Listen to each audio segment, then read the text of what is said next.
Unless you've been living under a rock for the last year, I don't need to tell you it's not always practical to meet customers and prospects face-to-face. But as we have seen in a previous video, customer input is critical to the success of your product.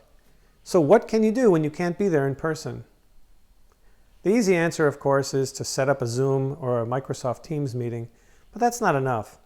Online meetings are impersonal and chock full of technical limitations, so you need to work harder to make a human connection. Here are some practical tips for making your remote interactions successful.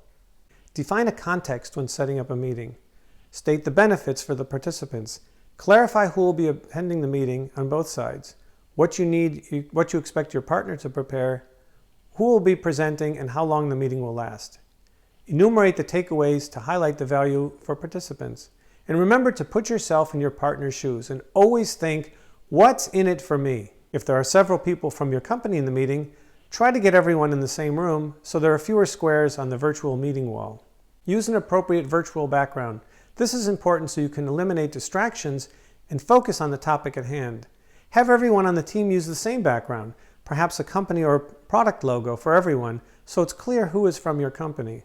Set up a prep meeting ahead of time to clarify everyone's role. For example, have one person ask technical questions, while another focuses on business issues. Define an agenda with clear goals.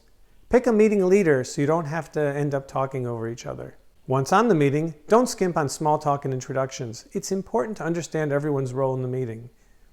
This is particularly important when talking to customers or potential customers so you can understand the interest of each stakeholder in the meeting.